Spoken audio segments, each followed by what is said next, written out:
it is one of the very I can see the topest essential topic.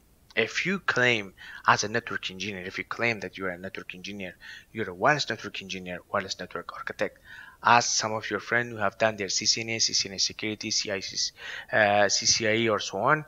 Ask them like, what do you think about OSI model? They will say like, if you doesn't know OSI model, you doesn't know the network, you doesn't know how network works. Because if we doesn't know what is OSI model, it is very hard, I'm telling you, to troubleshoot a network devices. Either you're using wire or wireless devices. If I send computer PC1, let's look at in here. PC1 want to send a message to PC2. So once I send a message to PC1, it comes from transmit data, which is called application layer, presentation layer, session layer, transport layer, network layer, data link layer, and physical layer. When you receive my message, for example, when you receive my message through your computer, again it goes to the physical layer, data link layer, network layer, transportation layer, session layer, presentation layer, and it goes to the application layer. So this is the main concept behind when we when we send and receive a data.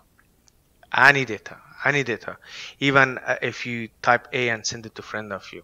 So it goes with this process. This is the application layer.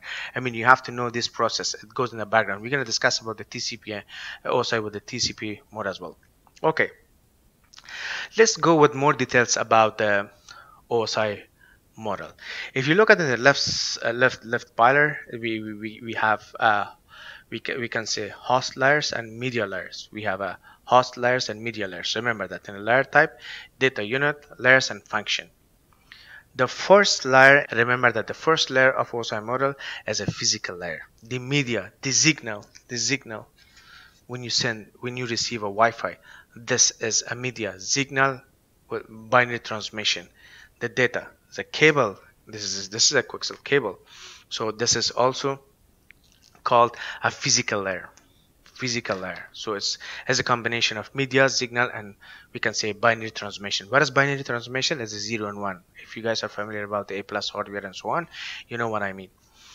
But if we go to the second layer, we have a data link layer. What is data link layer? These are the media layer. Remember that the first layer in the bottom, if you look at here, there's a media layer. I need your attention, guys. So it's layer 2. When we say this is the layer 2 protocol of OSI model, mean this is the physical address of OSI model. If you remember, guys, I said the MAC address. So MAC address we're going to discuss about once we log into any devices. I will share the MAC address as well with all of you. Let me see if I have all right, if you come to the Wi-Fi address in here, so if you look at in here, this is called a Wi-Fi address. Wi-Fi address, this is a MAC address. This is the MAC address of your phone. This is the MAC address of your phone. Mean this is the second layer of OSI model. So the third layer is a network layer. What is the network layer? Network layer is a logical address. What is logical address? Logical address is an IP address.